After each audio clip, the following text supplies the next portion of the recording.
네,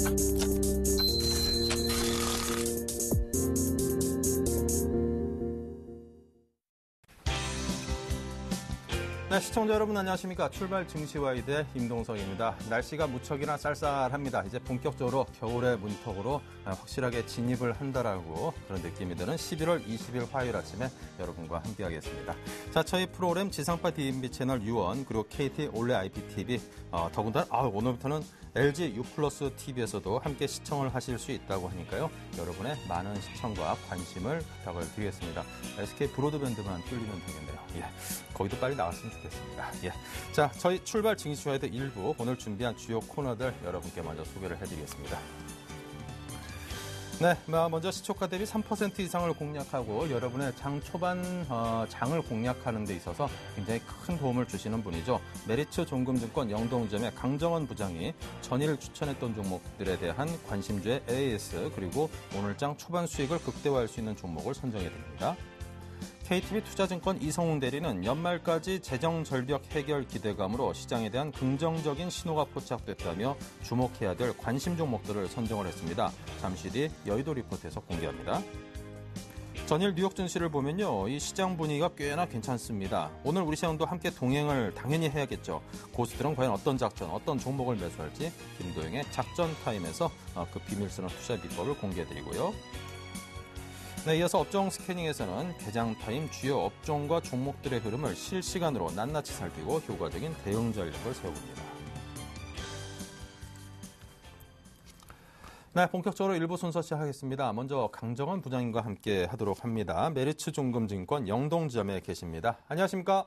네, 안녕하세요. 네, 전일 국내 증시와 미국 증시 양시장 정리부터 해주시죠. 네, 전일 국내 시장은 3거래일 만에 반등을 했습니다. 코스피는 7.27포인트 상승한 1878.1포인트에 마감을 했고요. 주말 뉴욕 증시가 오바마 대통령과 재정절벽 협상이 긍정적이었다는 소식이 나오면서 코스피도 오름세 출발 이후에 상승폭을 늘리는 그런 모습을 보였습니다. 특히 기관이 1,700억대 순매수를 보였고, 하지만 외국인은 8일 연속 순매도를 보이면서 1,354억과 개인은 380억의 순매도를 보였습니다. 전적으로 어제는 프로그램 매수가 지수 상승을 견인했다라고 보시면 되겠고요. 대부분의 업종이 좀 상승을 했습니다. 시가총액 상하 종목들 등락이 좀 엇갈린 모습을 보였는데, 삼성전자, 포스코, 현대모비스가 강세를 보였고, 최근에 강세를 보였던 현대차와 기아차, 한국전자들은 하락하는 그런 모습을 보였습니다. 어제는 납폭 가드 종목들이 좀 상승하는 모습을 보였는데요. 특히 이제 건설과 조선주가 저가 매력과 업황 개선 기대감의 상승세를 보였습니다. 남강토건, 현대건설, GS건설 이런 종목들이 2, 3% 올랐고, 대우조선해양이라든가 현대중공업, 삼성중공업도 강세를 보였습니다. LG 디스플레이는 4분기 실적 기대감에 8거래일 만에 반등하는 데 성공을 했고, 강원랜드는 증설 기대감으로 5% 이상 상승하는 모습을 보였습니다. 외국인 전체적으로 기관 투자가의 어떤 순매수가 증시를 좀 이끄는 그런 모습을 보였고, 코스닥도 최근에 낙폭 확대해서 어제는 10포인트 상승한 493.14포인트에 마감을 했습니다. 외국인이 매수 규모를 늘리는 부분이 좀 특징적이었는데, 거래소는 반대로 이 코스닥에서는 외국인이 527억의 순매수를 보였습니다. 기관 역시도 순매수를 보이면서 모든 업종이 상승하는 모습을 보였습니다. IT, 부품, 특히 이제 의료정밀기계, 소프트웨어 업종도 큰 폭으로 상승을 했고, 시가총액 상하 종목들도 파라다이스라든가 서울반도체, SM이 상승세를 보였습니다. 테마주는 신공항 관련주가 좀 상승세를 보이는데, 내년도 예산에 신공항 용역비가 포함되면서 국회 상임위원회를 통과했다는 소식이 나오면서 이 동방 3기를 비롯한 이런 관련주, 특히 이제 철도 관련주도 강세를 보였습니다. 한국 기업이 러시아 정부가 이제 10일에 종단 절차 건설에 참여해주기를 요청했다는 소식이 나오면서 강세를 보이는 특징적인 모습을 보였고요. 외국인 매수 상위 종목으로는 코스피에서 강원랜드, KT, 삼성중공업, LG화학, 우선주, 대우인터내셔널을 순매수했고, 코스닥에선 SM, 실리콘웍스, 파라다이스, 아바텍, 셀트리온을 순매수하는 모습을 보였습니다. 기관은 코스피에서 삼성전자, 현대차, LG디스플레이, 삼성전기, 포스코를 순매수하는 모습을 보였고, 코스닥에선 컴투스, KH바텍, 서울반도체, 골프존, 멜파스를 순매수했습니다. 잘 끝난 미국 시장은 미국 정치권이 재정 절벽을 타개할 방안에 합의할 것이라는 기대감이 나오면서 다시 한번 상승을 보였고, 특히 이제 주택시장 지표도 긍정적으로 나오면서 큰 폭으로 상승하는 그런 모습을 보였습니다. 다우지수는 210.65포인트 상승한 12,795.96포인트에 마감을 했고, S&P 500 지수와 나스닥 지수도 각각 0.01포인트와 62.9포인트 상승하면서 전적으로 미국 시장도 반등에 성공하는 그런 모습을 보였다고 정리하겠습니다. 주택시장 지표가 좀 양호하게 나온 것이 좀 지수 상승을 크게 좀 보이는 그런 모습을 보였는데 미국의 11월 주택시장 체감 경기가 상승세를 기록한 점과 경계된 낙관론 이런 부분들이 긍정적인 모습을 보였고요. 주택 관련돼서 전미주택건설협회는 전월 대비 주택시장 지수가 5% 상승한 46을 기록했다고 발표했습니다. 이는 예상치인 40일을 웃돈 수치를 보였는데 주택시장 지수는 기준치인 50을 넘으면은 주택경기 호전을 의미한 것으로 해석되고 있습니다만 어쨌든 예상치를 좀 웃도면서 긍정적인 모습을 보였다라고 정리하겠고요. 개별 종목 가운데서는 9개월 만에 최저치를 나타낸 애플이 7% 이상 급등하는 모습을 보였습니다. 주가는 9월 세상 최고치보다는 20% 미진 상태지만 일단 애플의 반등이 IT 업종에 대한 기대감, 국내 시장도 역시 영향을 받을 수 있는 그런 모습이 아닌가 싶고요. 유가는 전체적으로 배럴당 2,036달러 상승한 89.8달러에 마감을 했습니다. 네, 자 이렇게 해서 국내 증시와 전일 뉴욕 증시 등 전반적인 시장에 대한 자세한 정리를 해봤습니다. 자 어제 추천하신 이라이콤 장중에 목표가에 도달했고 또 그 이상의 높은 상승률을 보였는데 이 종목 어떻게 해볼까요? 네, 이라이콤은 어제 3% 공략주로 제시를 했습니다만 이 하반기 실적 호전 기대감이 좀 큰 상황입니다. 휴대폰용 TFT LCD 백라이트 유닛 관련돼서 이 단말기 출시와 이 DMB 사업이 확대되면서 전적으로 애플과 삼성전자에 동시에 납품하는 이것도 안 되는 부품업체입니다.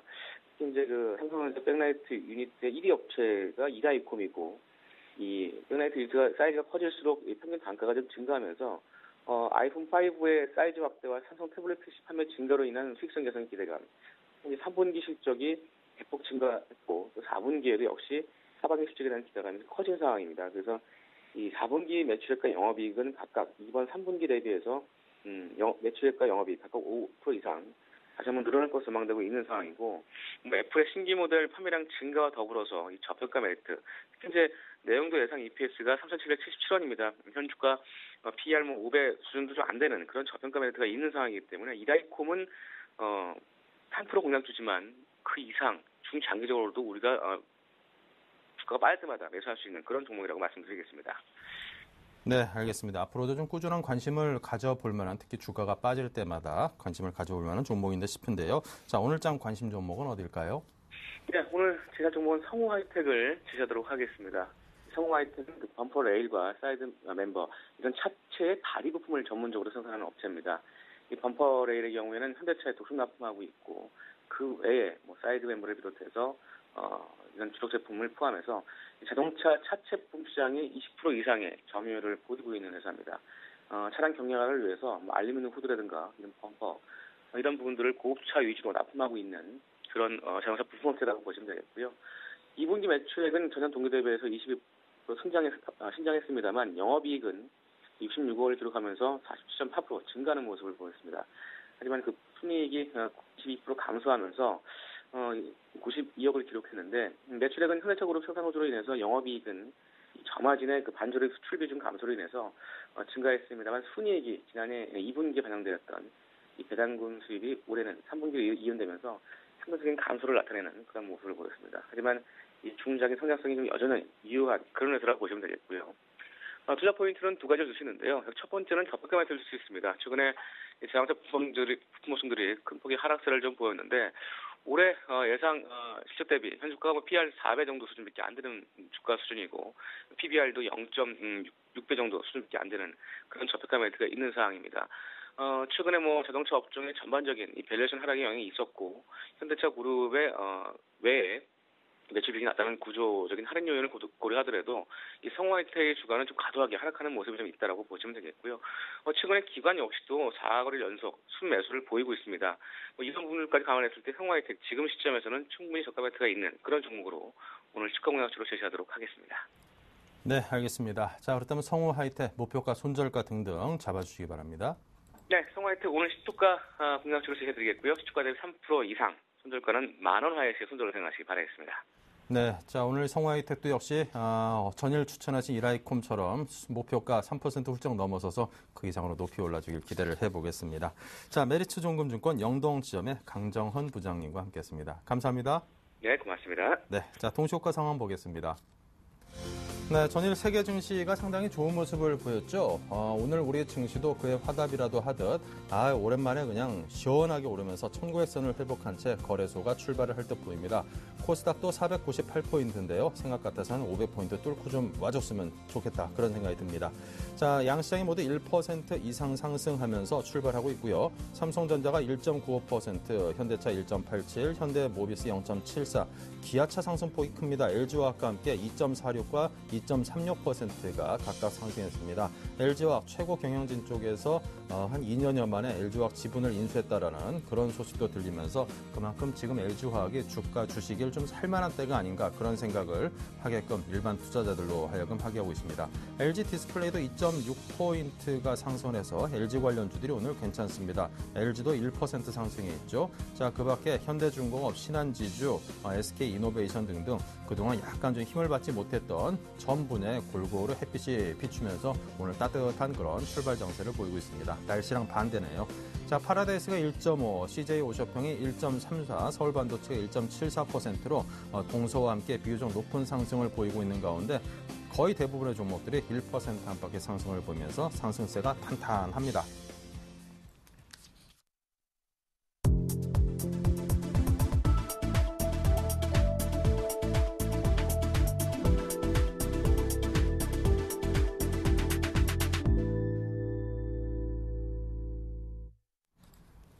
네, 이제 막 장이 열렸습니다. 우리 시장이 20포인트가 상승했네요. 1900선으로 출발하는 데는 살짝 못 미치긴 했습니다만 지금 그 기세를 봐서는 1900선 정도는 쉽게 좀 뚫어주지 않을까 그런 기대감을 갖습니다. 코스닥도 490.84포인트로 양시장이 1.09, 1.07% 상승으로 출발을 했습니다. 자, 오늘 LNS 파트너스 하창봉 팀장, 라이징스탁의 홍희진 팀장 이 두 분과 함께하겠습니다. 어서 오십시오. 반갑습니다. 네. 자, 먼저 코스피 쪽을 보겠습니다. 하창봉 팀장님. 네, 오랜만에 빨갛게 출발하는 모습입니다. 사실 유럽, 미국 재정 절벽 같은 경우는 사실 정치적 요소가 강했기 때문에 연말로 갈수록 어떤 해결 가능성에 많이 힘을 들여주는데 역시나 이제 그 부분에 대한 어떤 긍정적인 시그널이 나오면서 밤새 뉴욕 시장에서 상당히 좋은 반응이 나왔지 않나 보겠고요. 우선 장 초반 시가총액 상위 종목 잠깐 살펴드리면 삼성전자 한 135만 원까지 다시 올라오는 모습입니다. 삼성전자는 최근에 한 2개월 내 계속적으로 128만 원 하단 135만 원 저항을 좀 받고 있고요. 약간 안 좋은 뉴스는 어제 미국 ITC, 미국 국제무역위원회에서 과거 애플과 삼성이 특허 소송을 대해서 재검토하겠다는 이야기 잠깐 나왔다는 거 글쎄요. 오늘 삼성전자 135만 원 정도에서 약간은 차익 실현 기회를 좀 제공하지 않을까 보겠습니다. 자동차 근간이 좋은 모습을 보여주고 있습니다. 현대차 같은 경우는 오늘 한 1% 상승하는데 과연 22만 원 돌파할 수 있는지 계속 좀 지켜봐야 될 것 같고요. 기아차 같은 경우는 아직 조금 현대차 대비해서 조금 약하죠. 오늘도 1% 상승 57,500원 정도에 조금 그치는 모습입니다. LG화학 아까 말씀하신 대로 LG화학은 지금 가장 급선무가 30만 원. 지금 대형주 같은 경우는 일단 그렇게 RP라 그러죠. 절대 가격에 많이 걸려 있는데 LG화학 30만 원 지지력 좀 요거 좀 체크해 보셔야 될 것 같고요. 현대중공업도 마찬가지입니다. 20만 원이냐 이제 19만 원대냐의 기로인데 사실 뭐 최근에 20만 원 밑에까지 빠졌습니다만은 다시 한번 20만 원 이상 최근 장이 다시 한번 1900선까지 바짝 다가오면서 낙폭 과대주의 반등이 좀 주목되지 않나 보겠습니다. IT 중에서는 역시나 최근에 보면 SK 하이닉스와 LG 디스플레이가 좋은 흐름을 보여주고 있는데 SK 하이닉스 같은 경우는 지난주 후반 같은 경우에 외국인 쪽 매도세가 좀 나오면서 약간 급락을 했었죠. 사실 뭐 랜드프레스 가격이 조금 내려갔다는 그런 이야기도 있었고요. 기타 뭐 외국계 어떤 증권사의 차익 매물도 나오면서 26,000원을 내줬었는데 다시 한번 1.4% 상승하는 모습이고 역시 제세는 디스플레이 같습니다. LG 디스플레이 오늘 다시 3% 급등하면서 35,750원까지 계속적인 기간의 러브콜이 LG 디스플레이가 몰리지 않나 보겠습니다. 그리고 대표적인 유틸리티 섹터를 할 수 있는 한국가스공사 다시 한번 이제 86,900원 다시 한번 신고가 갱신하기 위해서 강한 매기세가 좀 들어오는데 역시 지금 하반기 접어들어서 테마 중에 강한 테마를 뽑으라면 역시나 셰일가스 안 나 보겠고요. 가스 중에서 최근에 삼천리라는 종목이 있죠. 제가 계속 좀 관심 있게 보고 있는데 연일 올라가는 모습입니다. 오늘도 2.57% 상승하면서 13만 9,500원까지 좋은 흐름 보여주고 있고요. 밤새 사실 국제 유가 조금 올랐습니다. 물론 뭐 저 이라크 쪽 시장형 리스크도 있고 사실 뭐 시장도 좀 올란 것 때문에 국제 유가가 어제 바짝 89달러까지 올랐는데 오랜만에 SK이노베이션, SOL, 정유회사 같은 종목들이 1.2% 상승하는 모습이고 NHN은 3% 상당히 주목됩니다. 25만 원까지 올라왔는데요. NHN 같은 경우는 최근에 이제 포털 사이트였던 급락이 나오면서 23만 원 초에까지 밀렸습니다만은 지금 라인을 통해서 출시하고 있는 모바일 게임에 대한 어떤 기대감이 내년 정기에는 좀 보이지 않겠느냐 그런 관점에서 25만 원까지 가파르게 그래도 4분의1만 회복하는 모습이라 볼 수 있겠습니다. 업종지수 잠깐 살펴드리면요. 오늘 역시나 강한 업종은 전기전자 업종이 될 것 같습니다. 전기전자 업종이 1.5%, 오랜만에 증권업종 1.4%, 자동차 업종이 1.3% 조금 상승하는 모습이에요. 오늘 같은 장에 조금 빠지는 종목은 안 좋은 종목이겠죠. 보험 섹터가 0.4%좀 빠지는 모습이고요. 역시나 방어 섹터로 많이 부각됐던 통신업종이 0.3% 하락, 그리고 음식료 업종 0.17% 하락하는 모습입니다. 잠깐 수급 살펴드리겠습니다. 오늘 아침 같은 경우는 역시나 오랜만에 외국인의 매수가 조금 주목이 됩니다. 214억 정도 매수가 들어온다는 게 좀 특징이고 기관 쪽에서는 300억 정도 매도가 나오는데 어제와 바로 반대입니다. 어제는 실제적으로 외국인이 선물 시장에서 매수 4,000계약을 해주면서 국가 지자체 프로그램을 3,000억 가까이 당겼었는데 장 초반 같은 경우는 오히려 외국인 선물은 조금 들어옵니다만은 베이시스가 거의 강보합 수준으로 약하다 보니까 오히려 국가 지자체 어제 하루 만에 들어왔던 프로그램 매수가 다시 한번 하루 만에 매도세로 돌변하는 그런 모습을 보여주고 있고요. 외국인이 240억 정도 들어오고 있는데 뭘 들어온지를 보니까 역시나 전기전자 업종에 대해서 157억 정도 매수가 들어온다 할 수 있습니다. 즉 외국인이 지금 전기전자 업종과 자동차 업종에 가장 많은 매수를 두고 있고요. 기관은 오히려 자동차와 전기전자 그리고 화학업종의 매도가 나온다는 것은 오늘 장을 보실 때 1900선 안착 여부에 대한 기대감은 조금 낮추셔도 될 것 같습니다. 왜냐하면 그 자리는 21선입니다. 21선 바로 돌파하기 힘들 것 같고요. 중요한 것은 제가 판단할 때 오늘 프로그램 매도가 지금 계속적으로 좀 나오고 있는데 나온다면 대형주의 어떤 그 종목들이 약간은 정강 후약으로 밀릴 수도 있다는 걸 생각하시면서 1900포인트 빨리 회복하면 좋겠습니다만 위치 자체가 21선이 위치하고 있기 때문에 단기 리바운드 이후에 장중 같은 오늘 같은 경우는 일단은 약간은 조정 가능성도 열어둬야 되지 않나 보겠습니다. 네, 자 계속해서 코스닥 쪽은 홍희진 팀장께서 봐주시죠. 네, 코스닥 시장 오늘 상당히 좀 기분 좋은 흐름이 이어지고 있습니다. 지난주 상당히 좀 어려웠죠. 단기적으로 일주일 만에 한 8% 가까운 급락이 좀 나타났었는데 오늘 같은 경우는 어제 오늘 집값 반등이 좀 나아지고 있습니다. 아무래도 변동성이 상당히 좀 커지다 보니까 개인 투자자분들이 상당히 좀 대응하기 어려운 그런 시장인데 가장 중요한 건 현재 시점에서 실적에다라는 걸 좀 말씀드릴 수 있을 것 같고요. 어제도 그렇고 오늘도 그렇고 가장 좀 강력한 섹터는 IT 부품입니다. 그러니까 지금 터치스크린 관련주 멜파스가 지금 어느덧 27,000원 훌쩍 뛰어넘었습니다. 그러니까 지금 얼마 전까지만 해도 그러니까 보름 전까지만 해도 2만 원대 초반 했던 주가가 단숨에 거의 40% 가까운 주가 상승이 좀 일어나고 있죠. 그만큼 지금 보시면은 IT 관련주, IT라는 것은 아무래도 지금 미국 경기 회복에 대한 기대감 플러스 그 다음에 지금 실적이 지금 실질적으로 좀 개선이 되고 있는 종목들이 상당히 좀 많기 때문에 아무래도 그 이유 자체는 삼성전자의 매출 증가겠죠. 그 부분 때문에 터치스크린 관련주들이 상당히 좀 좋은 흐름이 이어지고 있다라고 좀 보시면 될 것 같고요. 그 다음에 지금 데드업 GDS라든지 플렉스컴, BH나 인터플렉스 같은 FPCB 관련된 종목들도 상당히 좀 좋은 흐름이 이어지고 있습니다. 그 다음에 지금 인탑스라든지 신양, 지금 케이스 관련된 종목들, 그러니까 지금 모베이스 같은 종목들 상당히 좀 급등 양상을 좀 보여주고 있기 때문에 아무래도 지금 스마트 기기들, 그러니까 스마트 기기 부품주들 상당히 좀 좋은 흐름이 이어지고 있다라고 좀 보시는 게 좀 맞을 것 같고요. 당분간은 이런 흐름이 조금 더 이어질 가능성이 큽니다. 단 변동성, 그러니까 지금 시장에 대한 변동성이 커질 수 있는 구간이기 때문에 아무래도 시장이 조정을 받는다면 조정도 상당히 좀 크게 나오고 오른다면 상승폭도 확대되는 그런 흐름이 좀 전개될 것으로 좀 예상을 하고 있습니다. 그다음에 최근에는 지금 STS 반도체라든지 하나마이크론, 시그네틱스 같은 후공정 업체들이 상당히 좀 좋은 흐름이 이어지고 있죠. 그렇기 때문에 반도체 후공정 업체들에 대한 관심은 서서히 좀 필요해 보이는 그런 구간이다. 그래서 STS 반도체나 하나마이크론이나 시그네틱스 이런 부분에 대한 관심도 상당히 좀 필요해 보인다라고 좀 말씀드리겠고요. 오늘 같은 경우는 테마가 그렇게 부각되는 시점은 아닌 것 같습니다. 이지라든지 동양물산, IMBC 같은 박근혜 관련 테마가 좀 플러스를 좀 보여주고 있긴 하지만은 강한 흐름보다는요, 일단은 시장에 맞춰서 상승하는 흐름이 좀 전개되고 있고요. 기타 지금 문재인 관련 테마라든지 안철수 관련 테마들도 일단은 그런 흐름이 좀 전개되고 있다라고 보시는 게 좀 맞을 겁니다. 그 다음에 지금 전자결제 관련주가 다시 한번 상승세가 좀 이어지고 있습니다. 아무래도 지금 흐름 자체가 굉장히 좀 좋기 때문에 전자결제 관련주도 게임주와 더불어서 스마트기기 확산에 따른 수혜를 받을 수 있다라고 좀 보시는 게 좀 맞을 것 같고요. 시장 수 간단하게 보시면은 외국인들이 어저께 코스닥 시장 500억 이상 순매수를 좀 보였었는데 오늘 같은 경우 소폭 좀 매도를 좀 보이고 있네요. 그다음에 기관 같은 경우도 13억 순매수를 좀 보여주고 있는데 아무래도 지금 외국인이나 기관 어느 한쪽이 크게 매도한 다음에 시장을 출렁이는 가능성이 높기 때문에 방향성 자체가 오후장에 가면 갈수록 어디가 증가가 되고 아니면 매도가 늘어나는지 이건 좀 체크를 하시면서 대응 전략을 짤 필요가 있다. 근데 이제 아무래도 지금 시장 전체보다는요 종목별로 흐름이 지금 정해될 가능성이 높기 때문에 시장에 대한 우려감은 크게 갖지 않으셔도 될 자리다라는 거 한번 말씀드릴 수 있을 것 같습니다. 네, 자 계속해서 외환과 채권 시장 점검을 해보겠습니다. 한양증권 리서치센터 전소영 연구원입니다. 안녕하세요. 네, 안녕하세요. 네, 먼저 외환시장 현재 흐름과 오늘장 전망이 어떤지요? 네, 오늘 달러원 환율 전일 대비 2원 하락한 1,085원에 거래 출발하고 있습니다. 재정절벽에 대한 우려는 완화가 되고 있는 모습이고요. 특히 이제 어제 미국의 기존주택 판매가 시장 예상을 상회하면서 전반적으로 분위기는 좋았습니다만은 뉴욕장이 끝나고 나서 무디스가 프랑스의 신용 등급을 하향 조정했습니다. 이 소식에 아시아 거래 8시부터 이제 호주부터 해서 시작을 하고 있는데요.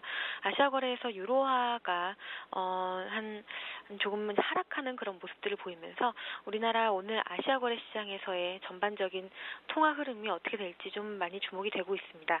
일단 한 반비 가까이 떨어졌던 유로화는 이제 어느 정도 회복하는 모습을 보이면서 오늘 아침에 지금 환율 시장에는 크게 영향을 미치지 못하고 있는 모습입니다만은 아무래도 장중에 오늘 같은 경우는 특히 유로화의 흐름 주목하셔야 될 것으로 예상이 되고 있고요.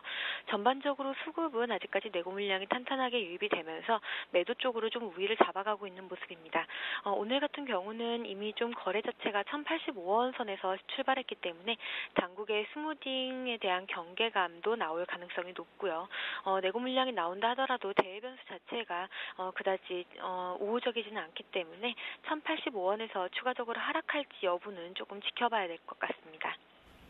네, 자 채권 시장 흐름은 어떻습니까? 전망까지 함께 곁들여 주십시오. 네, 오늘 채권 시장은 약세에 출발하고 있습니다. 그동안에 박스권에서 계속 움직였었는데요. 오늘은 박스권을 조금이나마 이탈하는 흐름을 보이고 있습니다만은 전반적으로 거래는 좀 많지 않은 굉장히 제한적인 모습을 보이고 있습니다. 오늘 국채 선물 전일 대비 사틱 하락한 106.18에 거래 출발하고 있는데요. 미국채 금리가 상승하면서 우리나라 금리도 하방 약세 압력이 좀 높아지고 있는 모습입니다. 그동안에 지난 한 보름 정도 동안 계속해서 금리가 계속 좀 하방이 막히는 그런 모습들을 연출한 것이 심리적으로도 상당히 부담이 되고 있는 상황이었는데요.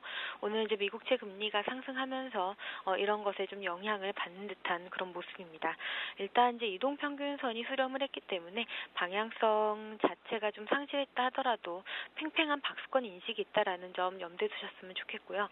오늘 같은 경우 금리가 조금 올라온다 하더라도 국고 3년물 기준으로 2.8% 중반까지 올라올 경우에는 꾸준하게 매수 물량들이 유입될 수 있기 때문에 큰 그림에서의 박스권 인식은 유효할 것으로 보입니다.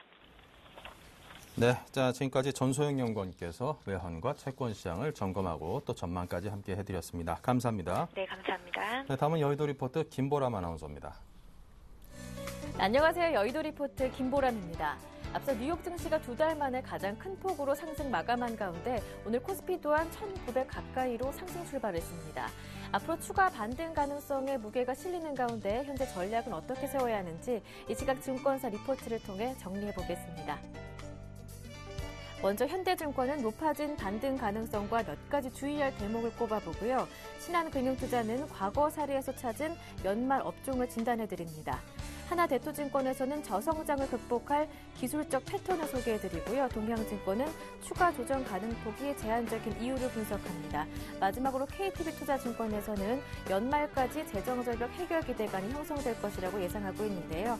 이 가운데 현대증권부터 자세하게 살펴봅니다.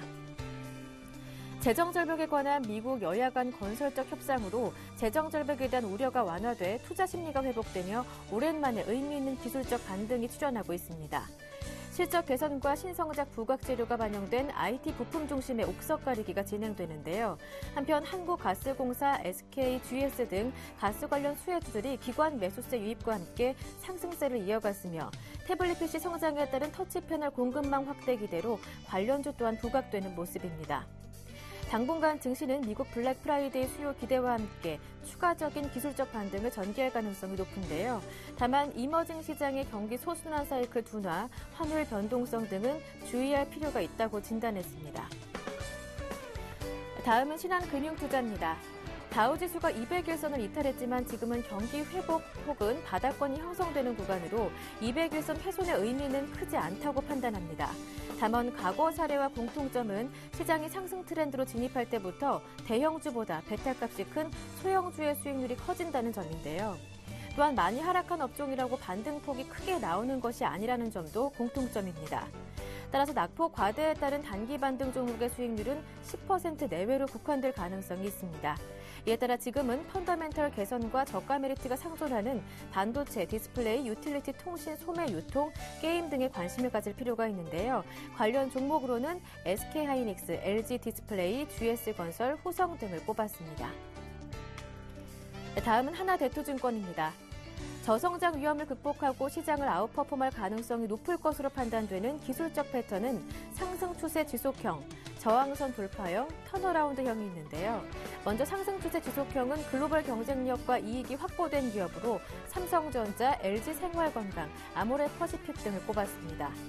저항선 돌파형은 역헤드앤 숄더 등 전형적 반전 패턴에서 저항선 돌파 임박 기업으로 대상, GS홈쇼핑, CJ, CGV 등을 꼽았습니다. 턴어라운드형은 경기 순환과 유사한 주가 흐름이 반복되는 패턴으로 박스권에 갇혀있지만 가격 매력과 지지력을 바탕으로 상승 가능성 또한 높은 기업인데요. 이와 관련해 한국전력, SK하이닉스, LG전자 등을 정리했습니다. 계속해서 동양증권입니다. 코스피가 지난주 갭 구간을 메우면서 추가 반등 가능성에 무게가 실리고 있습니다. 하락 추세선이 위치한 1910선을 돌파해야 단기 하락 국면이 마감된 것으로 볼 수 있는데요. 업종별로는 IT 업종의 상승 추세가 지속되고 부진했던 화학, 운송 장비 등은 작년 저점대 도달해 추가 조정 가능폭이 제한적입니다. 따라서 코스피도 저점대 형성 가능성이 높아지는 가운데 매수 관점으로 접근하는 전략이 필요합니다. 네, 마지막 KTB투자증권 리포트 내용은 KTB투자증권의 이성웅 대리와 함께합니다. 안녕하세요. 네, 안녕하십니까? 네, 앞서 마감된 글로벌 증시 분위기가 굉장히 좋았는데요. 네, 우선은 오늘 같은 경우에도 어제 미국 증시 상승세에 힘입어서 코스피는 0.89%, 코스닥 1.35% 강한 상승세를 지금 보여주고 있습니다. 지난 주말 같은 경우에 그 오바마가 그러한 의회 재정적인 이슈 논의 이후에 지금 어제 유럽이나 미국 증시도 그렇고 우리나라 아시아 증시도 그렇고 굉장히 좀 우호적인 분위기로 가고 있다라고 볼 수 있겠습니다. 지금 재정적벽 같은 경우에는 결론적으로는 제가 봤을 때도 연말까지는 재정적에 대한 부분적인 합의는 좀 이루어질 것으로 판단되고 있고요. 그렇기 때문에 지난주 오바마 대통령이 당선 이후에 재정절벽에 대한 그런 불안감에 대한 그런 그 주가의 하락세는 나오진 않을 것으로 많이 생각이 들고요. 우선 내년까지도 이런 재정절벽의 추가적인 합의를 계속 좀 이끌어 가야겠지만 제가 봤을 때는 크게 우려 섞인 부분은 지난주로 좀 끝내는 게 좋지 않을까라는 생각이 들고 있습니다. 어제 같은 경우에 그전에 지난주 많이 떨어졌던 IT 부품주들 굉장히 좀 상승세 많이 보여주었는데 오늘 시장 같은 경우에도 FPCB 관련주나 그런 터치패널 관련 그 종목들이 굉장히 상승세가 눈에 띄고 있습니다. 제가 봤을 때도 이러한 좀 IT주의 IT주의 매수세에 계속적인 진입은 이루어질 것으로 판단되고 있고요. 특히 지난주 기간 쪽에서 IT 중소주 굉장히 많이 매도를 했다는 점에서 본다고 한다면은 이러한 좀 약간의 등락폭은 있긴 하겠지만 제가 봤을 때도 오히려 이런 점에서 지난주 많이 떨어졌던 부분을 이용해서 매수한 전략이 좋지 않을까라는 생각이 들고 있습니다. 아무튼 긍정적인 분위기로 가고 있는 거는 그건 맞다고 볼 수 있으니까 자신감 있게 배팅하는 매수 전략도 짜시는 전략이 좀 필요하지 않을까 하는 생각이 듭니다. 네, 말씀 잘 들었습니다. 도움 말씀 고맙습니다. 네, 감사합니다. 지금까지 여의도 리포트였습니다.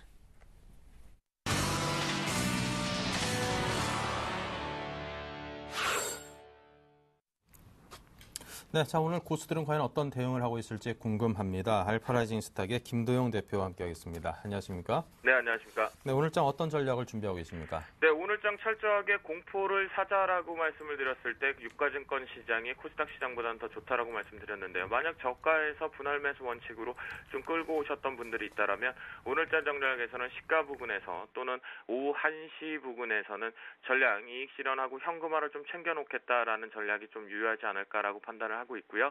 하지만 본인이 포트에서 갖고 있는 종목군들 중에 마이너스권이 있다라는 부분에 대해서 굳이 손절을 대형주 쪽은 할 필요가 없다라고 말씀드려보도록 하겠습니다. 유가증권 시장에서 외국인들 오래간만에 매수세가 유입되고 있고 기관계들이 매도 압박을 하고 있는데요. 외국인들이 최근에 매도 압박이 나오고 있는 것은 일본의 엔저 현상으로 된 부분에 대해서 매력적인 가격 메리트가 부각되고 있는 일본 시장으로의 유럽계 자금이 일부 일시적으로 이탈 나가는 부분이기 때문에 너무 걱정 안 하셔도 될 것 같고요. 아직까지 우리나라 시장에서 미국계 자금이나 유럽계 자금의 중기적인 관점에서는 전혀 이탈 없다라는 판단이 듭니다. 코스닥 시장 개인들의 신용 비율들이 아직까지는 상당히 상단에 많이 걸려 있습니다. 이 부분이 일부가 좀 빠져나와야지만 어제 시초 부근에서 반대 매매가 거래가 증가하는 모습이었는데요. 이것이 시발점이 된다라고 한다면 단기적으로 분명히 위험성이 도래될 수 있는 부분이라는 거. 이 부분에서 코스닥은 스토리와 트렌드 중심으로 들어갈 수 있는 것들, 특히나 뭐 흑자 전환이 되었거나 내년 상반기 부분에 대해서 실적 가시권에 있는 종목군들만 좀 집중을 하셔야지 일부 테마적으로는 이제는 좀 위험하다, 상당히 위험하다. 특히 정치, 인맥, 정책주 조심하자라고 말씀드리겠고요. 오늘 전체적으로 선물 시장에서의 포인트를 한번 보고자 하는데요. 외국인들이 상단을 저항권으로 막아두고 있는 이상 만약 외국인들이 추가적으로 매수 공격적을 잡지 못한다라면 지금 보시는 수급과 마찬가지로 외국인들의 매도가 좀 나오고 있는데요. 이 부분이 매수로 전환되기 전까지는 추격 매수는 좀 자제하고 오히려 수익이 나고 있는 종목군들 굳이 손절은 필요 없고 수익이 나고 있는 종목군들에서는 다음을 준비하기 위해서 현금화 전략을 피자라고 말씀드려보도록 하겠습니다. 네, 자 오늘 오후장 공략주는 어디를 선정하셨습니까? 네, 오후장 공략주 같은 경우도 역시나 대형주 쪽으로 한번 보려고 합니다. 첫 번째 종목은 두산인프라코어를 말씀을 좀 드려보도록 하겠습니다.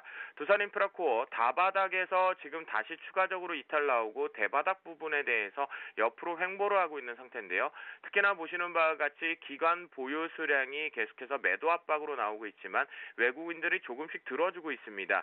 수급적인 측면에서 꼬임이 나타난 것으로 보여주고 있지만 자 두산인프라코어 이제 와서 오픈을 시켜드리면 중국 수혜주로만 보지 마셨으면 좋겠습니다. 한마디로 미국의 주택지표가 회복이 될수록 캐터필러가 지금 다중바닥에서 올라오는 모습처럼 두산인프라도 그 수혜를 받을 수 있다라고 판단을 해보시면 좋을 것 같겠고요. 두산인프라코어 같은 경우는 오늘 오후장에 공략을 한다라면 종가 매수 타이밍을 한번 잡아보겠다라고 말씀을 드리면서요. 중기적인 부분까지 끌고 갔을 때 15,200원에서 16,000원 밴드 사이에서는 매수 타이밍을 잡고요. 손절가라는 대신은 15,300원으로 짧게 대응을 하겠습니다. 시장은 변동성이 확대될 장세로 지금 판단을 하고 있기 때문에 말씀을 드리겠고요. 단기적인 트레이딩 관점으로 단기 고점을 노리시는 분들은 16,200원을 단기 목표가로 설정을 하시고 중기적인 목표가로 가져가 보시는 분들은 17,000원대 초반부로 목표가를 설정해보자라고 말씀드리도록 하겠습니다. 자, 다음으로는요. 요즘 삼성그룹주 1위 1비 말들이 좀 많고 있는데 여의도 시각에서는 상당히 삼성그룹주에 대한 지분평가 부분에 발생이 된 교체 부분 때문에 대해서 수급 주체가 좀 없다라고 언급이 되고 있지만 삼성 SDI가 바닥권에서 시장 대비해서 가장 견고하게 올라왔다라는 것이 긍정이다라고 판단을 해볼 수 있기 때문에 지난 7월 달의 저점 그리고 8월 달의 저점과 다시 11월과 10월 달 말쯤에 저점을 만들어나가고 있는 시점에서 위쪽 상단에 돌파 상단을 만드니까요. 자, 추격 매수는 자제하고요. 삼성 SDI 같은 경우는 15만 원 부근을 붙여서 매수 타이밍을 잡고 손절 라인은 14만 5천 원을 단기적인 부분에 손절 라인을 잡으면서요. 15만 원 부근에서 매수 타이밍 잡으셨다라면 어디까지 끌고 가느냐?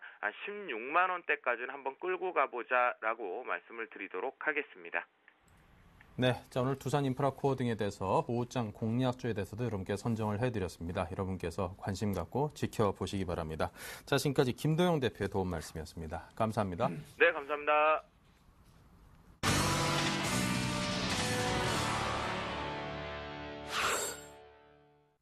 네, 시장의 상황을 실시간으로 자세하게 훑어보도록 하겠습니다. 업종 스캐닝, 먼저 하창봉 팀장께서 IT, 운수장비, 정유화학업종을 살펴보겠습니다. 네, 역시나 어제는 기계가 좀 사주더니 오늘은 기계가 프로그램 파니까 장은 다시 2000포인트 안착에는 1900포인트 돌파에는 좀 실패하는 모습이고요. 아무래도 삼성전자 아침에 말씀드린 대로 135만 원 정도에서 조금 저항 라인이 예상이 됩니다. 그러니까 사실 최근에 보면은 장이 여기서 바로 2000포인트 갈 건 아니지 않습니까? 그러다 보니까 또 잠깐 올라오게 되면 대형주도 단기적인 트레이딩이 많이 나오기 때문에 삼성전자는 계속적으로 앞으로 투자하실 때도 한 135만 원 수준에서는 한번 일부 정리, 그리고 또 내려왔을 때 130만 원 전후에서 매수 전략을 본의 아니게 좀 짧은 트레이딩을 좀 해줘야겠다 말씀드리겠고요. 사실 소속 문제가 중요한 것이 아니고 결정적으로 시장 대표주에서 외국인과 기관의 수급이 제한적일 때는 삼성전자에 대해서 받쳐는 주는데 시세 탄력성이 떨어진다는 것 같이 좀 생각하셔야 될 것 같고요. 하이닉스 같은 경우는 글쎄요, 저는 항상 그런 말씀 드립니다. 너무 많이 속았지 않습니까? 네, 제가 왜 이런 말씀 드렸냐면, 너무 좋다 그럴 땐 또 너무 좋은 게 아니라는 저는 생각을 합니다. 왜 그러냐면, 지금 사실 IT 종목 중에서 두 종목을 사라 그러면 대부분의 기관들이 지금 여의도에서 보면 SK 하이닉스하고 LG 디스플레이 사라 그러는데, 실제로 보면은 중간중간에 제가 판단 지금 현재 주가는 그렇게 매력적이진 않다. 보유 전략은 유효한데, 과연 추격 돌파 매수 종목인가에 대해서는 고민을 좀 한다는 겁니다. 실제적으로 SK 하이닉스 같은 경우도 사실 지금 아예 전기전자가 가장 좋은 거는 실적 때문에 가는 게 아니라 기대감 때문에 가는 겁니다. SK 하이닉스, LG 디스플레이 같은 경우도 실적이 좋아서 아닙니다. 실적이 내년부터는 더 좋아질 것 때문에 가는 기대감인데, 물론 그것이 이제 주가의 가장 강한 성장 드라이버가 맞습니다만은 항상 우리 워낙 기관들한테 많이 뒤었기 때문에 너무 좋다 그럴 때는 저는 보수적 전략을 드리겠고요. 하이닉스 같은 경우는 제가 당분간 봤을 때 제가 판단할 때는 한 25,000원에서 26,000원 짧은 박스권에 좀 갇힐 가능성이 있습니다. 그래서 갇힌다는 거는 베팅할 자리는 아니라는 겁니다. 오히려 그 말 자체는 차라리 26,500원 정도를 돌파할 때 추격 매수, 그리고 25,000원 이탈했을 때 일단 리바운딩을 돌아올 때 추격 매수 맞습니다. 현재 수준에서는 일단은 보유 전략 정도가 적당할 것 같고요. LG 디스플레이 같이 이야기하겠습니다. 제가 판단할 때는 또 기관들 펀드 매니저들이 좀 오버페이스 하는 것 같습니다. 왜 그러냐면, 물론 LG 디스플레이라는 종목은 상당히 좋은 종목입니다. 그런데 이제 제가 그동안 이 LG 디스플레이 10년 동안 거래를 좀 해본 그걸로 보면, 실제적으로 보면은 LG 디스플레이는 지금 내년에는 이제 영업이익 조 이야기가 나옵니다. 실제적으로 불과 한 달 전 10월 중순만 해도 LG 디스플레이 27,000원대 내릴 때 기관들은 뭐라 그랬냐면 LG 디스플레이 실적 자체가 상당히 어둡다 그런 이야기를 했습니다. 근데 주가가 올라오니까 말 바꾼다는 거죠. 제가 믿고 안 믿고를 떠나는 것이 아니라 항상 이 전자 대형주 같은 경우는 금방금방 트렌드가 좀 바뀌기 때문에 너무 긍정적 기대는 항상 좀 불리하다 말씀드리겠고, 우리 투자하시는 분들은 간단합니다. 지금 LG 디스플레이 제가 차트 잠깐 같이 보겠는데요.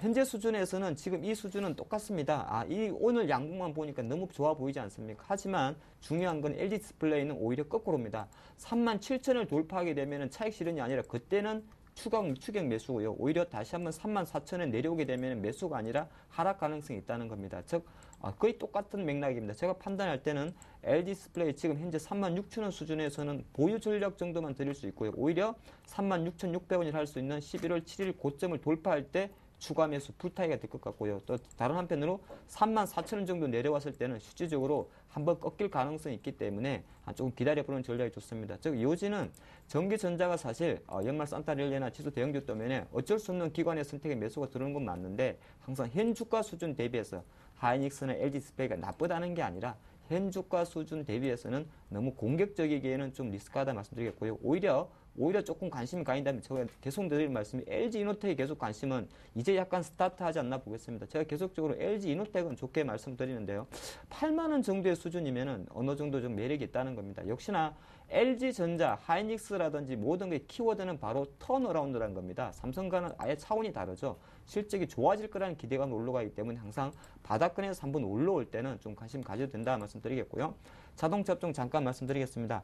자동차는 저는 자동차 조금 부정적 시각이라서 웬만해서는 연말까지는 기대치 낮춰두는 게 좋을 것 같습니다. 즉 무슨 말이냐면, 현대차 물론 시간이 문제지 지수 1900포인트 올라오면 대략적으로 22, 3만 원 박스권 올라올 겁니다. 올라올 건데 실제로 그 정도 왔을 때 12월 달 정도에 과연 자동차가 그렇게 고가라 25만 원까지 갈 수 있냐에 대해서는 누구나 의문이 든다는 겁니다. 즉 그 말 자체는 현재 수준에서 자동차는 사실 신규 매수는 아니라고 봅니다. 오히려 보유 관점 정도에서만 투매 동참하지 마시고 그냥 내년 바라보시면서 2013년 연식 자동차 보시면서 좀 기다리는 게 어떨까 싶고요. 우리 투자자분들 많은 고민이 기아차는 어떡하라고 이렇게 많이 몰렸겠습니다.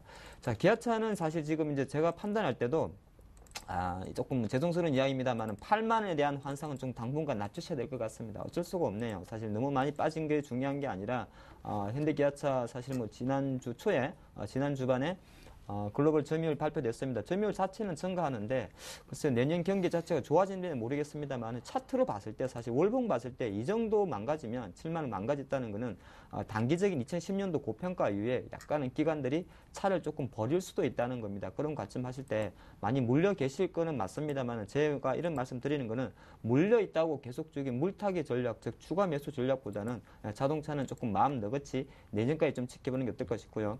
만약에 자동차를 선택한다면 역시나 완성차보다는 현대 위아나 만도 같은 부품업체를 선택하는 게 오히려 낫습니다. 즉 무슨 말이냐.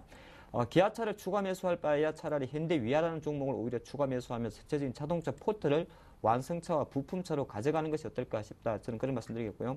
최근에 자동차 섹터에서 못 가는 것이 또 타이어가 못 갑니다. 제가 판단할 때는 이렇게 못 갈 리가 없는데 진짜 못 간다는 것 자체는 전체적으로 자동차 섹터에 대한 어떤 기관들의 플레이가 아직은 부정적이다 말씀드리겠고요. 최근에 중간중간 자동차 부품주에 대해서 낙폭 과대주로 추천 사유가 좀 많이 들어오는데 아닙니다. 제가 볼 때는 완성차 안 가면 다 안 가는 거지. 실제로 지금 SL이라든지 일부 종목들 낙폭 과대에 따른 반등 정도를 보십시오. 왜 그러냐면 완성차 영업이익률이 떨어지게 되면 하청 중소기업체의 영업이익률은 더 떨어집니다. 그렇기 때문에 제가 조금 부정적으로 말씀드립니다만 자동차 섹터는 낙폭 과대는 맞습니다. 그래서 중간중간 매수하는 것은 맞는데 양봉 올라온다고 추격추격 겁없이 떨려들 섹터는 역시는 아니다 말씀드리겠고요. 다음 조선업종 좀 살펴드리겠습니다. 조선도 큰일 났네요. 이게 참 너무 무겁습니다.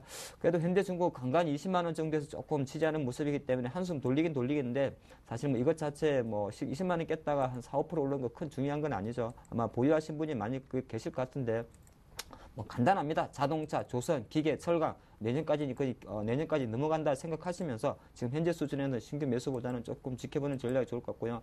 한진중공업이 최근에 보면 조금 좋은 흐름 보여주고 있습니다. 한진중공업 오늘도 보니까 수주 이야기 때문에 좋은 흐름 보여주고 있는데 이 조선업종이라고 다 나쁜 건 아닙니다. 그러니까 한진중공업 같은 종목들은 상당히 좀 끼가 있는 종목이죠. 예전에도 이제 파업 때문에 조금 중간중간 쉬었었는데 끼가 있습니다만은 만약에 이 한진중공업만 보고 보면 어느 정도 만약에 11,000원 정도에서 저점 매수한 분이 있다면 지금 현재 수준은 좀 지켜볼 필요가 있습니다. 굳이 내가 미리 예측해서 13,000원 정도에서 팔아줘야지 그런 생각보다요. 항상 차별의 전략이 된 것이 있습니다. 즉 무슨 말이냐면 조선업종 내에서도 현대중공업이나 삼성중공업 비중을 줄이면서 한진중공업에 들어가서 수익률을 깨야자는 조선 섹터 매니저들의 어떤 욕심이 있습니다. 그 관점은 무슨 말이냐면 올라오는 종목은 미리 예측하고 팔 필요는 없다는 겁니다. 그래서 한진중공업 현재 뭐 개별적 이슈를 조금 올라옵니다만은 현재 수준에서는 조금 지켜보는 전략이 좀 어떨까 싶고요. 조선 기자재 업종들은 조금 글쎄요, 뭐 제가 계속 좋게 봤던 한국카본이라든지 화인텍 같은 경우는 사실 최근에 단기 급등 이후에 약간은 조정 국면에 들어간 모습, 사실 개별주에 갖고 있는 큰 한계입니다. 뭐 좋을 때 많이 올라갔다가 단기적인 기간 차익 요구 때문에 조금 바뀌었는데 화인텍이라는 종목은 저희가 LNG 셰일가스 관련해서 본행제 부분에서 좀 많은 부분을 말씀드린 것 같고요. 한국카본 같은 경우도 원래 본행제 카보네이트인데 이게 워낙 그 나로 관련주로 조금 엮여버렸습니다. 그래서 잠깐 그 주가 움직임이 상승할 당시 한 9월달 정도엔 한국카본이 LNG 관련해서 카보네이트 본행제로 많이 올랐는데 10월달 적응돼서 나로 발산하기 때문에 약간 나로도 많이 엮였죠. 왜냐하면 항공기 나로 그 외부체입니까? 거기도 만듭니다. 근데 또 이달 말에 다시 3차 발사 예정이 된다 하니까 혹시나 이 한국카본에 물려 계신 분이 있다면 다시 한번 나로 3차 발사에 조금 기대를 해보자 말씀드리겠고요. 정유화학업종 잠깐 살펴드리겠습니다. 정유주들이 오랜만에 조금 기지개를 펴죠. 오늘 뭐 SK이노베이션, GS, S-오일이 한 1% 미만의 상승을 보여주고 있는데 사실 지금 뭐 국제유가 하루에 2~3달러 WTI 오르는 거 그게 중요한 거 아닙니다. 왜 그러냐면 뭐 사실 뭐 이스라엘 저쪽 폭격 관련해서 지정학적 리스크 때문에 오르는 유가는 정유회사에는 거의 도움 안 된다는 것이고요. 오히려 수요가 회복되고 어제 미국 증시가 오를 때 주택지표가 좋게 올라가는 것처럼 그렇게 올라갔을 때는 좀 영향이 되는데 이 정유사들은 제가 판단할 때는 최근 한 10월 저번 올해 들어서는 쉽니다. 신다는 거는 베팅이 안 들어오고 있어요. 즉 SK이노베이션 같은 경우는 철저하게 16만 원 전후에서 상하 5천 원 정도밖에 움직이지 않는다. 그 말 자체는 정유업종이 다른 여타 화학 섹터보다 정제 마진은 좋습니다만 기관들이 일단 보유 전력만 하는 것이지 버리긴 아깝고 신규 사전이 낙폭 가대주로 돈이 몰리고 IT를 몰리는 그런 현상을 정유주가 그대로 대변하지 않나 보겠습니다. 즉 이 말 자체는 정유 섹터는 그래도 좋다는 섹터입니다. 좋다는 섹터 말씀드렸고요. 그래도 최근에 가장 GS가 많이 주목이 되죠. 지지에서 모멘텀이 있기 때문에 오히려 정유 섹터 보실 때 GS에 대한 관심 좀 가져주시고 우리 투자자분들이 많이 몰린 화학 섹터 LG화학 30만 원 글쎄요.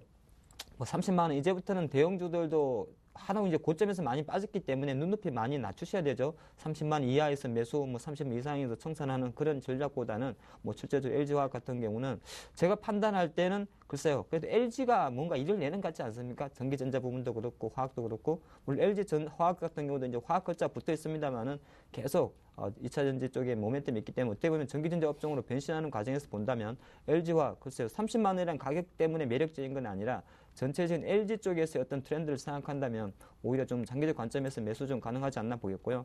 호남석유하고 금호석유는 조금만 고생을 하시면 될 것 같습니다. 제가 볼 때는 중국 증시 지금 계속적으로 정권 이양하면서 부양한다고 하는데 계속적으로 안으로의 성장만 이야기하다 보니까 석유화학 업종에 대해서 상당히 부정적입니다. 그래서 이렇게 생각하시면 돼. 앞으로 한 2달 남았는데 굳이 펀드 매니저들이 화학 섹터 비중 집어넣어가지고 수익 내려 하겠습니까? 그렇지는 않습니다. 오히려 줄이기 급급하다는 거죠. 그래서 화학 섹터가 OCI도 마찬가지고 세 종목 같은 경우는 조금 부정적 전략을 좀 드리는데 부정적이라는 건 투맨하지 마십시오. 그냥 조금 기관들이 아직은 화학 섹터에 그렇게 들어오지는 않겠구나. 그렇게 좀 보시면 어떨까 싶습니다. 네, 자 상세하게 IT 운수장비 정유화학 업종을 설명을 해드렸고요. 자 계속해서 홍희진 팀장은 철강기계 금융건설을 봅니다. 자, 철강주 제가 지금 11월 달부터 계속 드린 말씀이 있습니다. 매도보다는 일단 보유 관점으로 좀 접근하자라고 언급드렸는데 일단은 그 이유 자체는 실질적으로 최근에 중국 상해 철근 값이 반등이 좀 나오고 있다는 부분이죠. 그러니까 지금 가장 중요한 거, 기업에 있어서 가장 중요한 것은요, 상품값입니다. 그러니까 상품값이 반등이 나온다. 그러니까 지금 패널값이 오르니까 LG 디스플레이 수익성이 실적이 좀 상당히 좀 좋아지는 거 확인하실 수가 있으시고요.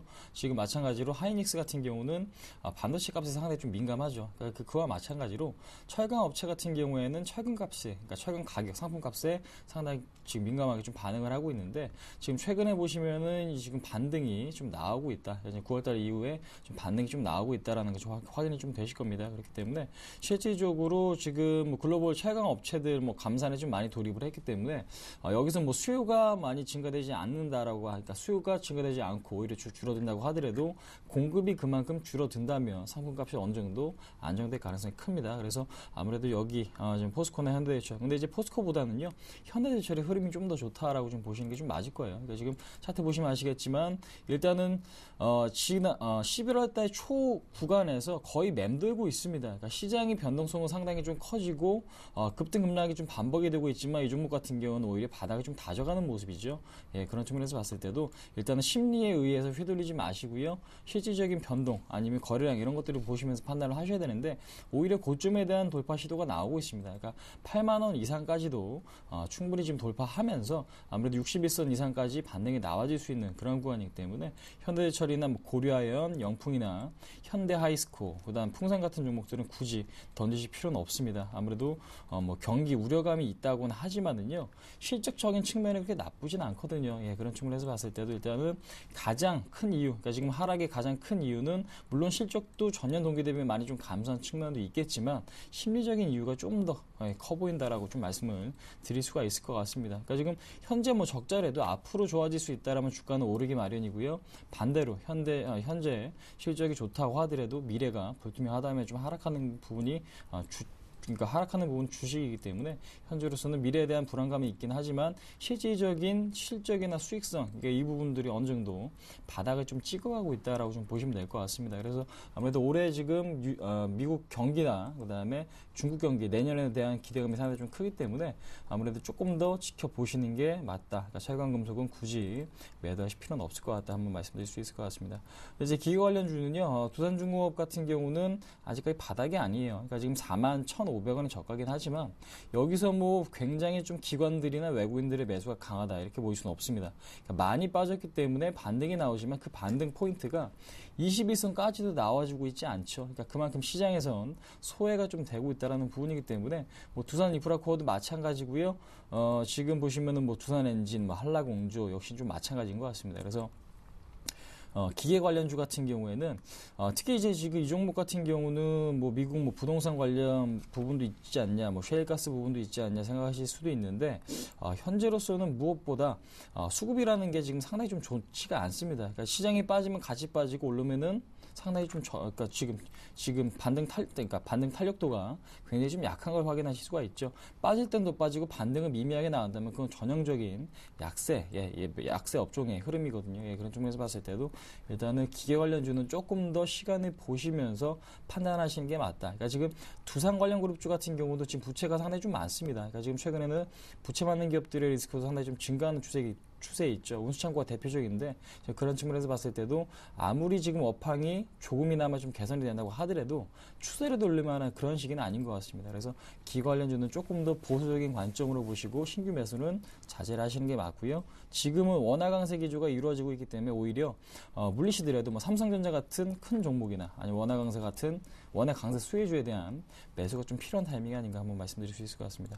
그다음에 건설주 같은 경우는 최근에 종목별로 좀 시비가 좀 엇갈리고 있습니다. 현대건설은 그래도 지금 보시면 아시겠지만 쌍바닥으로 W자 패턴은 좀 완성이 좀 되어가고 있고요. 외국인과 기관의 매수가 상당히 좀 많이 유입이 되고 있습니다. 최근에는 뭐 쿠웨이트 쪽에서 해상 교량을 수주했다. 아까 우리나라 돈 한 2조 2천억 정도 되는 지금 프로젝트를 수주를 했는데 이런 부분 현대건설 같은 경우는 플랜트나 뭐 해외 건설 그다음에 국내 주택까지도 그러니까 모든 분야의 포트폴리오가 상당히 좀 고르게 그러니까 지금 양호하게 펼쳐져 있기 때문에 지금 아무래도 어려울 때 가장 지금 견고하게 그래도 이익을 낼 수 있는 기업이다라는 인식이 좀 많은 것 같아요. 그래서 현대건설 같은 경우는 상당히 좀 좋고요. 국내 시공 능력 평가 1위 업체이기 때문에 그 부분 상당히 좀 긍정적으로 보시기 바라겠고요. 그래서 일단 현대건설이 좀 탑픽으로 좀 보유 관점으로 좀 가능하실 것 같고요. 그 다음에 GS건설이 아무래도 지금 상당히 조금 어렵습니다. 아무래도 GS건설이 6만 원이 돌파가 돼야 추세가 좀 전환될 수 있는데 쉽지가 않아 보입니다. 그러니까 지금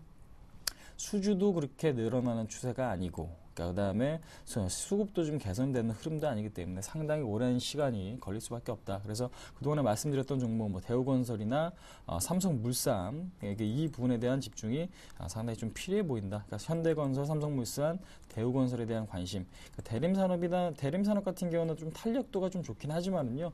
일단은 빠질 때는 많이 빠지는 경향이 좀 있기 때문에 조금 더 관심 있게 보자. 그러니까 지금 신규 매수 관점에서 좀 말씀드리면은 지금 건설 업종에 대한 매수, 그러니까 지금 장기 투자자 뭐 지금 오랫동안 생각하신 분들이 아니면은 접근 자체보다는요 일단 보유는 좀 가능하겠지만 상당히 좀 어려운 시기다라는 것을 말씀드릴 수가 있을 것 같고요. 그다음에 지금 은행, 그다음에 증권, 보험 같은 경우 지금 전에 뭐 뉴욕 증시가 급등을 했는데 뭐 보아 같은 경우는 4% 이상 급등이 나왔다고 합니다. 근데 우리나라 은행 주식들은 지금 여전히 뭐 파란불을 켜거나 거의 오르지 않고 있죠. 하나금융주주가 1%대 상승하는 거 말고는 큰 움직임이 없는데 최근에 지금 가계부채 부실화가 상당히 두드러지고 있다고 합니다. 그러니까 신용등급 지금 뭐 중간까지는 괜찮지만 7, 8, 9등급 그다음 10등급까지 지금 부실화가 상당히 좀 커지고 있기 때문에 그런 부분에서 봤을 때 지금 지수와는 상관없이 업황이 지금 안 좋아질 수 있다는 우려감이 상당히 좀 커요. 그러니까 지금 실질적으로 가계에서 대출이 증가되고 있지는 않은 상태에서 그러니까 대출 증가도 상당히 좀 떨어지고 있고 실질적으로 그 대출 자체, 그러니까 기존에 대출했던 부분 자체도 부실화가 좀 진행이 되고 있기 때문에 지금 은행 업종은 상당히 지금 안 좋게 보시는 게 좀 맞을 겁니다. 그래서 지난주까지만 해도 제가 긍정적으로 일단 좀 말씀을 드렸지만 어느 정도 좀 리스크 관리를 하시면서 좀 매도를 하시는 전략, 그러니까 지금 확실하게 좀 좋아졌을 때 다시 들어가시는 전략이 좀 맞다라고 말씀드리겠고요. 증권주는 일단은 보유 관점 가능하시고요. 장기적인 포트 관점에서는 여전히 저는 분할 매수 관점으로 좀 말씀드려보도록 하겠습니다. 일단은 당장에는 어렵지만 좀 시간이 걸린다라는 부분 말씀드리겠고 보험업종 역시 단기적인 부분, 장기적인 부분 상당히 좀 괜찮기 때문에 보험업종 오늘 뭐 오르지 않는다고 이 종목이 나쁜 게 아니라 그동안 강했기 때문에 시장이 오를 때 오르지 못하는 부분이 있겠죠. 그래서 동부화재, 현대해상, LIG, 손해보험 긍정적으로 좀 지금 보자라는 거 한번 말씀드릴 수 있을 것 같습니다. 네. 자, 계속해서 통신유통, 음식료 업종 흐름 이어가겠습니다. 하찬봉 팀장 순서입니다. 네, 통신 좀 짧게 보겠습니다. SK텔레콤은 최근에 15만 원 정도에 머물러주고 있죠. 최근에 통신 3사의 움직임을 보면 제가 판단할 때 작년이 LG U+라면 올해는 KT 같습니다. KT의 상승 탄력도가 여타 섹터보다 가장 주목되는 게 말씀드리겠고요. 우리 투자분이 한 가지만 제가 말씀드리겠습니다. 연기금들이 계속 사오니까 배당으로 노리고 있고 15만 원대 들어오니까 계속 올라가 있구나 그렇게 볼 수 있는데 제가 조금 분석을 해보니까 연기금의 실제적으로 평단가는 13만 원 중반에 있습니다. 정말 실제적으로 7, 8월 달부터 이미 토종 자금들은 통신주에 배당이 들어왔었기 때문에 지금 현재 수준에서 한 15만 원 정도에서 계속 기관들이 사는구나, 그러면 주가 올라가는구나, 그렇게 접근한다기보다는 사실 장기적 관점에서 들어온 자금 그리고 추가 매수에 대한 자금이기 때문에 너무 기관들이 계속 들어온다고 통신주의 어떤 상승 탄력이 계속 가느냐, 그렇지는 않다는 거 말씀드리겠고요. 아마 지금 방통위에서 규제 보조금 관련해서 아직 발표를 안 했는데 이것 자체 징계 수위가 이달 말 12월 초에 나올 가능성이 상당히 많습니다. 그렇게 됐을 때는 일시적 조정 가능성이 조금 예상되기 때문에 조금 통신주 늘 드릴 말씀이 LTE는 빠릅니다만 통신주 배팅은 천천히 하십시오. 대신 KT가 조금 더 주목된다는 거 말씀드리겠고요. 유통업종 조금 쉬는 분위기입니다. 뭐 최근에 보면 롯데쇼핑이라든지 관련주 조금 쉬는데 내수주도 대부분 마찬가지입니다. 주가가 가파르게 상승하게 되면은 조금 쉴 수밖에 없지 않겠습니까? 하지만 최근의 트렌드는 그래도 GS 홈쇼핑이라든지 현대홈쇼핑 같은 대표적인 홈쇼핑 관련주들이 약간 유통업종에서는 약간 바로미터로서 좀 재해가를 하고 있다. 그런 부분 좀 미리 말씀드리겠고요. 대형 백화점들이 지금 송년 세일 들어갔습니다만은 사실 이달 말 12월 달에 또 결과 나오는 거 보고 우리가 확인해야 되기 때문에 지금 유통 쪽에서는 쇼핑주 쪽으로만 조금 관심 가진 게 어떨까 싶습니다. 가장 또 음식료종 살펴드리면요. 대상이 이제 이를 제대로 치고 있죠. 시가총액이 이제 1조 원까지 올라왔습니다. 전재현 효과, 사실 장동건 효과가 이까지 올 줄이야 누가 모르겠습니까? 하지만 대상 같은 종목들은 제가 드리는 말씀이 음식료 업종 같은 경우는 IT와 상당히 다릅니다. 때때로는 추가 상승, 고점 돌파할 때 추격 매수할 경우도 있고요. 때때로는 좀 기다릴 필요가 있습니다. 대상은 사실 7월 달에 14,000원 하다가 28,000원이면 더블 가격이 올랐죠. 그래서 제가 판단할 때는 보유하신 분에 대해서 좀 여유가 있겠습니다만 신규 매수하실 분들은 조금 기다리시면 다시 한번 28,000m에서 재매수할 수 있는 기회가 있으니까 너무 급하게 따라가지 필요는 없다. 그런 말씀 드리겠습니다. 네. 자, 끝으로 테마주를 보겠습니다. 네. 자, 테마주 같은 경우 오늘 좀 부각이 되고 있지 않습니다. 그러니까 시장 분위기가 안 좋을 때는 테마도 죽는 게 일반적이죠. 그렇기 때문에 현재로서는요, 박근혜 테마, 안철수 테마, 문재인 테마 대표적인데 최근에 단일화 이슈가 다시 한번 좀 불거지고 있는 게 사실이죠. 근데 이제 그 관련된 종목들이 큰 움직임은 없습니다. 근데 이제 이들의 종목이 큰 하락도 없기 때문에 일단 단기적인 관점에서는 충분히 관심을 가지셔도, 그러니까 지금 단일화 관련 수혜주겠죠. 그러니까 이 부분에 대해서 관심을 가지셔도 될 것 같은데 결과에 따라서 좀 시비가 엇갈릴 수 있기 때문에 일단은 대응 자체가 안 되시는 분들, 그러니까 지금 나는 어떤 식으로 대응해야 될지 모르겠다 하시는 분들은 좀 관심을 갖지 마시고요. 오히려 지금 실적 대비 저평가 있는 종목들이 상당히 좀 많습니다. 그러니까 지금 차트 모양이 정배열로 좀 넘어갔고, 그다음에 21선 근처에서 맴돌고 있는 종목들이 많기 때문에 특히 IT, 핸드폰이라든지 반도체 관련주들이 있죠. 이제 그런 부분에 대한 관심이 좀 필요해 보인다. 그래서 아무래도 시장 분위기가 안 좋기 때문에 테마주도 다시 한번 같이 죽는 흐름이 연출이 되고 있다는 거 한번 말씀드릴 수 있을 것 같습니다. 네, 자 계속해서 애널리스트 출발 전략입니다. 우리투자증권 이경민 책임연구원입니다. 안녕하세요. 예, 안녕하십니까. 네, 자 이 연구원께서는 오늘 장을 어떻게 내다보고 계시는지요? 일단 시장 흐름을 잘 보자면은 지난 주말에 이어서 어제도 애플이 시장의 흐름을 좀 미국 증시의 흐름을 좀 반전시키는데 힘을 쏟았다면은 오늘 같은 경우는 코스피 같은 경우는 삼성전자 강세를 보이고 있지만 그럼에도 불구하고 이틀 동안의 급반등이 따라가지고 좀 주춤하는 모습을 보일 것으로 보고 있습니다. 특히 코스피는 1900선에 대한 저항에 대한 부담이 아직까지는 남아있다는 측면에 있어서 강한 반등을 보이기보다는 꾸준히 레벨업하고 기술적 반등 시도를 하는 흐름이 전개되지 않을까라는 생각을 하고 있는데요. 일단 미국 증시는 대장주라고 볼 수 있는 애플주가 지난 주말에는 장중 3.8%까지 하락했다가 되돌리는 모습을 보이며 아래 꼬리가 긴 양봉 패턴을 발생했고요. 전일 같은 경우는 7% 이상 급등을 하면서 시장의 반등세를 주도하고 있습니다. 이런 모습 가운데 코스피 대장주인 삼성전자는 애플보다도 훨씬 더 견고한 상승 추세를 이어가고 있는 모습을 보이고 있거든요. 지난 주말 61선까지 하락했지만 이내 바로 회복하는 모습을 보이면서 135만 원 돌파 시도가 나타나고 있다는 점을 감안해 봤을 때는 코스피 하방 경직성에는 좀 더 힘이 실리는 부분이 아닌가라는 생각을 하고 있습니다. 이런 부분들을 감안해 봤을 때 당분간은 단기적으로는 이틀 동안의 급반등세 그리고 장 초반 전해진 무디스의 프랑스 신용등급 강등 이슈와 같이 유럽발 사태가 반등 탄력을 좀 저해할 수는 있겠지만 시장의 반등 시도는 꾸준히 전개되지 않을까라는 생각을 하고 있어서 1900선 돌파 안착 여부를 좀 지켜보셔야겠지만 이런 등락 과정을 좀 저점 매수 기회로 삼아보시는 것이 맞지 않나라는 생각을 하고 있습니다. 네, 자, 이렇게 해서 오늘장 투자 전략에 대해서 함께 고민을 좀 해봤습니다. 자, 지금까지 이경민 책임연구원께서 오늘장 분위기와 오늘장 투자 전략에 대해서 여러분께 상세한 설명을 드렸습니다. 오늘 말씀 감사합니다. 네, 감사합니다. 네. 자, 그리고 LNS 파트너스의 하창봉 팀장, 라이춘스탁의 홍희진 팀장께서 오늘 업종 스캐닝 등을 통해서 오늘장 지금 현재 흐름이 어떠한 의미를 갖고 어떤 방향으로 흘러갈지에 대해서 전문가의 그런 식견을 여러분께 함께 공유해 주셨습니다. 감사드리고요. 네, 잠시 11시부터는 종목 퀵서비스 준비되어 있습니다. 종목 상담 원하시는 분들께서는요. 013-3366-0110 또는 02-3153-1610으로 전화 또는 문자 주시면 상담 가능하십니다. 많은 참여를 부탁을 드립니다. 자, 저희는 잠시 후 2부에서 이어가겠습니다.